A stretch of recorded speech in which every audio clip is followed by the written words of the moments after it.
Olá, meu nome é Ana Beatriz Mendes, sou aluna da FACAP do curso de Direito, estou no primeiro período e vim aqui para iniciar um seminário que foi proposto pelo professor Anderson, da disciplina de Introdução ao Estudo do Direito, e juntamente ao meu grupo vamos explicar sobre Direito e Moral. Vou dar início ao conteúdo. Direito e moral são regras sociais que regulam o comportamento do homem na sociedade, definem um conceito do comportamento certo e errado. A maneira mais didática de estudar o direito é através do método indutivo, indo da parte para o todo. A parte é o estudo das regras, algo padrão. O todo é o orçamento jurídico, que está voltado para a comparação da moral e do direito. O direito é um conjunto de normas gerais e positivas que regulam a vida social e que existe para pacificar e disciplinar. Por outro lado, tem de espelhar as necessidades dessas sociedades, não normatizando a conduta humana. A moral possui um campo mais amplo do que o campo do direito, bem esse que possui normas coercitivas, enquanto a moral possui normas mais espontâneas. O direito possui normas oriundas e objetivas, independente da nossa opinião. Já a moral é ao contrário. Suas normas são impostas dependentes da vontade voluntária. E, a partir disso, afasta do caráter coercitivo. O direito e a moral são instrumentos de controle social, mas que não se excluem, elas se mutuamente influenciam. Agora, minha colega Gabriela vai falar mais sobre a ordem cronológica. Olá, me chamo Gabriela Rodrigues e serei responsável por passar a ordem cronológica da relação entre o direito e a moral. Na antiguidade, tínhamos como exemplos de modelos de Estado o modelo grego e o modelo romano. No modelo de Estado grego, o Estado era responsável por passar à sua população as faculdades naturais, que era feito por meio da política, e tinha como intuito atingir o bem comum. Já o direito era algo que não era tão bem desenvolvido naquela época, tanto é que o significado de justiça era tido como algo equivocado, pois esta poderia variar tanto do geral quanto para o particular. Desse modo, pode-se entender que naquele contexto o direito poderia representar sinônimo de moralidade, apesar de que alguns filósofos já se empenhavam em tentar entender como é que funcionava o justo por lei e o justo por natureza, como é o caso de Aristóteles, que apesar de não ter se embasado tanto em tentar distinguir o que seria direito e moral, seus estudos foram fundamentais para posteriormente conseguirmos distinguir o que seria direito natural e o que seria direito positivo. No modelo de Estado romano, apesar da semelhança com o modelo grego, temos também que o Estado já tinha o entendimento de que necessitava da criação de uma ciência do direito, que seria passada à sua população por meio de um especialista, o jurisconsultor. Então, nesse momento, podemos entender que havia sim uma distinção sobre o direito e a moral, apesar de que não houvesse estudos que focassem tanto nisso. Já se passando para a Idade Média, podemos perceber que o envolvimento da religião distanciava-se um pouco aquela sociedade da política em si. Desse modo, a moralidade ganha mais destaque, pois os valores religiosos também são associados à moral. Desse modo, esta acaba sobressaindo o direito. Nesse momento, quem ganha destaque são os filósofos religiosos Tomás de Aquino e Santo Agostinho, que na criação de uma teoria do Estado e do direito, criou-se uma lei que seria fundamental para regir todas as outras, que seria a lei divina e eterna, guiada por Deus. Entrando na contemporaneidade, podemos perceber que a racionalidade e os fenômenos antropológicos foram bastante importantes para levar aquela sociedade a esquecer os valores pregados na Idade Média, que eram valores mais associados à moral. Então foi percebido que, ao unir o direito com a lei, podia-se entender que a razão estaria vigorando naquela sociedade. E de modo disso, podemos também perceber que a moral é algo autônomo, algo que cabe a cada indivíduo. Por isso que o direito não se encaixaria nesse momento a partir de uma sociedade mais racional. Entrando também o justnaturalismo, que seria uma lei partida do direito natural.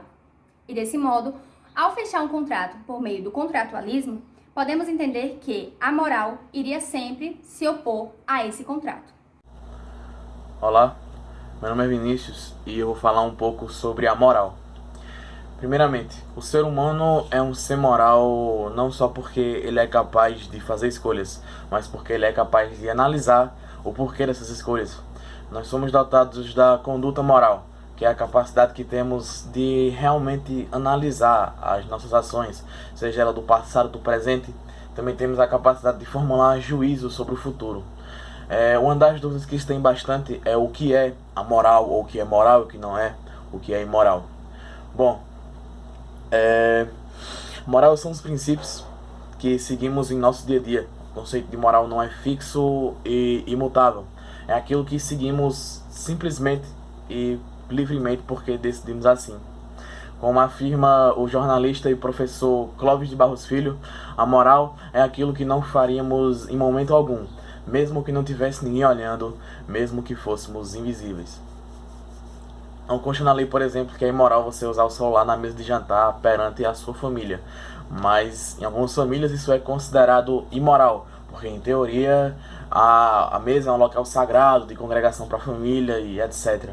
Mas isso não é geral. Há famílias que não têm esse conceito, né, de moralidade, de usar o celular. Algum pode, família pode usar, e outro não pode.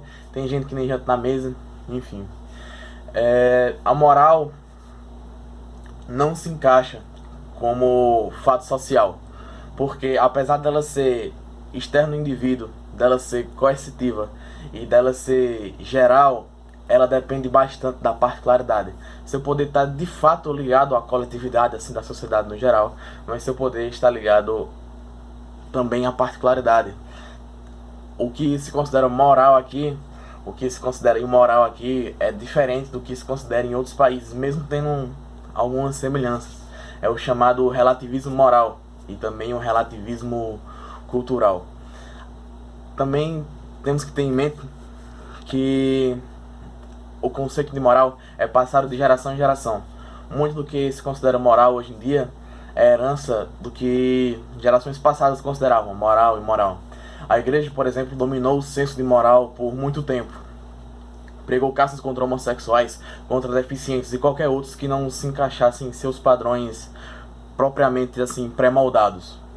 E muito dessa aversão, desse preconceito que algumas pessoas ainda têm hoje em dia é herança desse reinado. Mas à medida que a sociedade evolui, esses tabus vão sendo quebrados e novos horizontes vão sendo surgidos. Mas a gente também tem que saber que são esferas diferentes, a esfera do direito e a esfera moral. Se um indivíduo, por exemplo, quebra uma norma dita jurídica, aquela que consta na Constituição e etc., ele vai ter a devida punição desse crime. Mas se ele ferir uma norma moral, a própria sociedade, por questões morais, já pune, já exclui, já gera aquela certa aversão.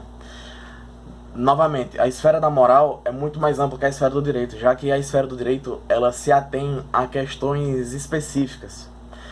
E também a esfera do direito mantém uma relação estreita com o Estado, enquanto a esfera moral não necessita necessariamente dessa vinculação. É isso, muito obrigado. Olá, gente. Me chamo Júlia Paz Amorim e vou citar algumas características do direito. Primeiramente, o direito é interdisciplinar. Ele vai ligar várias áreas do conhecimento para possibilitar e construir um ensino com maior abrangência para aplicação e solução dos problemas na sociedade. Ele também é valorativo, porque a proibição legislativa de uma determinada conduta através da norma penal importa em uma valoração negativa que conduz à criminalização da mesma. Ele também é dogmático, ele impõe uma verdade, ele impõe o dever ser. Ele também é ideológico, pois ele é produto de uma ideia e de uma concepção política. pois quando ele coloca valor, ele compara, ele confronta o bom com o mal. Ele também é teórico e filosófico, pois ele nasce do pensamento, nasce do conhecimento humano, do certo e do errado. Também é estável, pois há curto prazo para nascer a segurança jurídica. Ele também é mutável, pois se a sociedade evolui, o direito também tende a evoluir. E ele é íntegro, pois ele nasce pois ele não possui lacunas. Já as leis possuem lacunas e eles acomodam suas próprias normas e regras para que não fique algo sem ser alvo da luz do direito. E por fim, ele é dialético. Ele nasce do embate das ideias dos legisladores. E desses embates é que surge a lei. E a partir daí nasce o direito concreto. Oi, meu nome é Sara e eu vou falar as diferenças entre as normas morais e as normas jurídicas. As normas morais, elas se diferenciam de um indivíduo para outro. Elas são influenciadas pela cultura, sociedade, entre outros. Já o direito, ele regula o que acha necessário. São 5 diferenças e eu irei citar cada uma. A primeira diferença é que a norma moral, ela age por autonomia. O próprio indivíduo, ele toma atitudes no que parte do entendimento dele, do que é certo e do que é errado. Já o direito age por heteronomia. Ele define o que é certo e errado, independente do indivíduo. A segunda diferença é a interioridade e a exterioridade. A conduta moral, ela visa tratar o ser humano consigo mesmo. Já o direito, é necessário que você exteriorize para que se tenha consequências. Como, por exemplo, em casos de injúria racial. Se eu pratico um comentário que seja racista, preconceituoso, é a obrigação do direito me punir. Já se esse comentário permanecer apenas no meu pensamento, o direito nada pode fazer. Diferente da moral, eu posso ser castigado moralmente, mas isso também entra no quesito da autonomia. É no que o indivíduo acha do que é certo e do que é errado. A terceira diferença é a unilateralidade e a bilateralidade.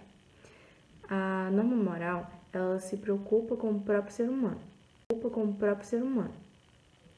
Já o direito, ele se preocupa com relações bilaterais. É preciso que você prejudique outra pessoa para que se tenha punições.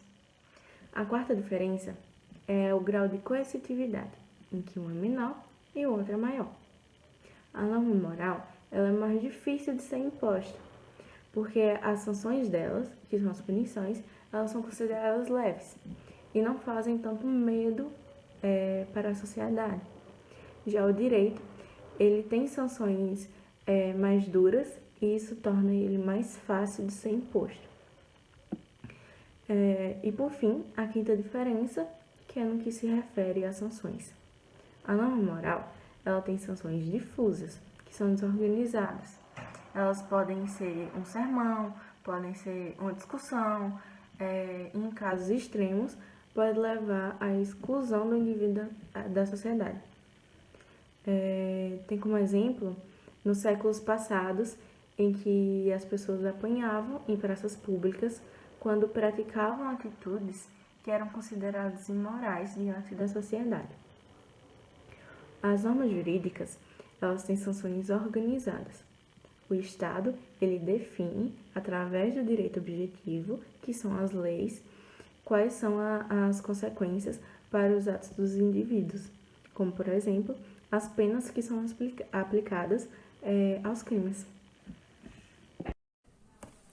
Olá pessoal, eu me chamo Júlio e vou falar com vocês acerca do conteúdo da moral e do direito e das teorias dos círculos, segundo Paulo Nader. O principal objetivo do direito é formar uma sociedade organizada e que tenha uma boa convivência social.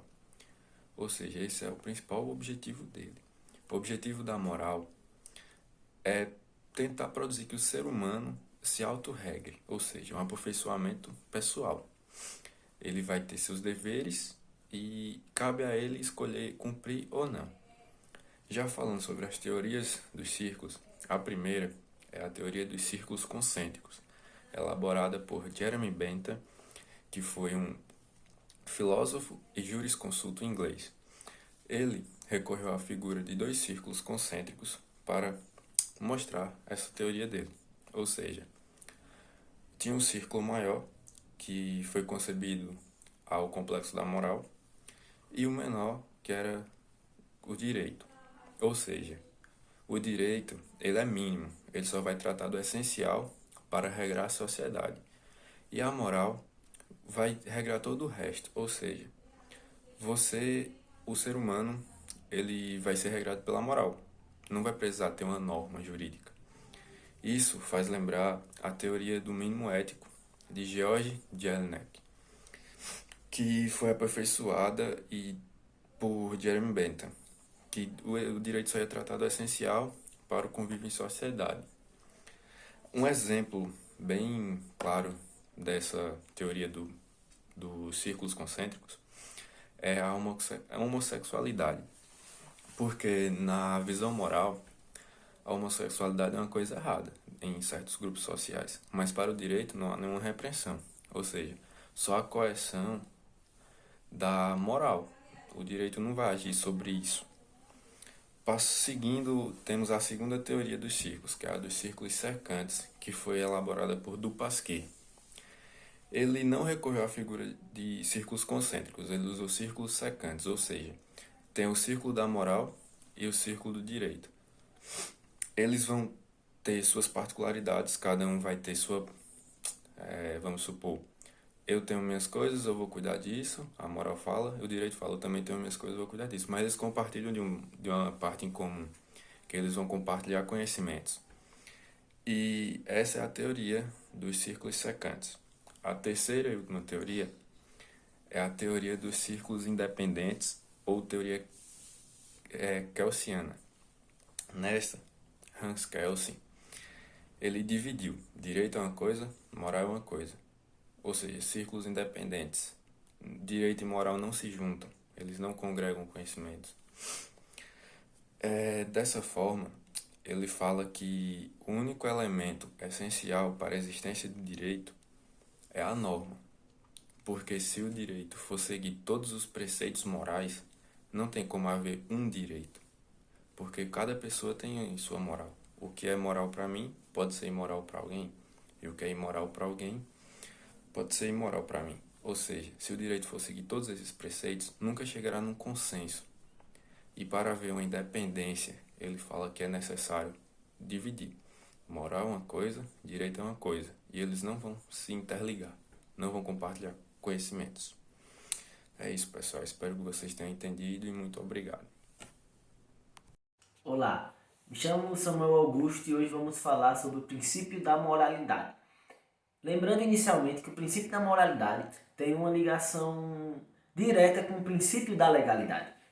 Porém, antigamente, até antes da Constituição Federal, o princípio da moralidade e o princípio da legalidade, eles não se distinguiam, eles eram estudados juntos. Autores escreviam sobre os dois, tratavam sobre o tema junto. Pós-Constituição Federal, existe essa separação. Pós-Constituição Federal, já se dá para se segregar o princípio da legalidade do princípio da moralidade. Por quê? O princípio da moralidade, ele não está ligado com a moral pessoal que nós temos, a moral pessoal que nós achamos que a outra pessoa deve ter para conosco. O princípio da moralidade que tratamos aqui é o princípio da moralidade jurídica, o princípio da moralidade administrativa, que está diretamente ligado com o princípio da moralidade jurídica. O que é o princípio da moralidade administrativa? É aquilo que vai além da legalidade de algo. Como assim? Aquilo que vai além daquilo ser legal, daquilo estar perante a lei, tem que ser honesto. A moral tem que estar por trás da legalidade, por trás de interesses pessoais. Não se pode existir interesses pessoais, não se pode existir, tem que ser uma ação de boa fé, independentemente de ter ou não, de estar ou não legal. Tem como ter algo legal e ter uma ação de má fé? Tem. tem como ter algo legal e ter uma ação de improbidade administrativa, que é o que vai tratar a Constituição Federal no artigo 37. Então, o conceito de moralidade no artigo 37 está totalmente ligado com a moralidade jurídica.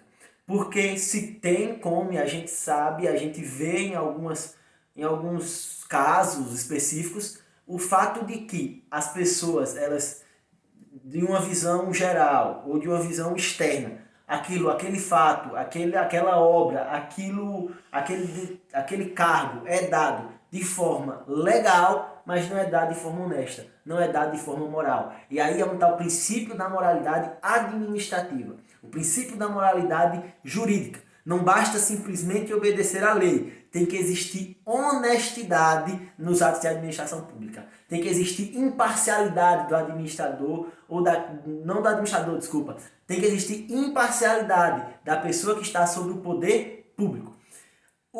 A Constituição Federal, ela trata sobre a moralidade. A Constituição Federal trata sobre o princípio de moralidade. Eu peço licença para ler aqui o que diz o parágrafo 4. Artigo 37 da Constituição Federal de 1988 diz: a administração pública direta e indireta de qualquer dos poderes da União, dos Estados, do Distrito Federal e dos municípios obedecerá aos princípios de legalidade, impessoalidade, moralidade, publicidade, eficiência e também ao seguinte. Parágrafo 4, vamos pular. Os atos de improbidade administrativa importarão a suspensão dos direitos políticos, a perda da função pública, a indisponibilidade dos bens e o ressarcimento ao erário, na forma de gradação prevista em lei, sem prejuízo de ação penal cabível. O que é probidade administrativa? Por que o parágrafo 4? Porque o parágrafo 4 é o que mostra uma ligação visível para a gente entender aqui nesse período o ato do princípio da moralidade. Probidade é a retidão ou a integridade. Então, a probidade administrativa é a retidão ou integridade no ato administrativo. A improbidade administrativa, dentre outras coisas, eu vou dar um exemplo aqui, o enriquecimento ilícito.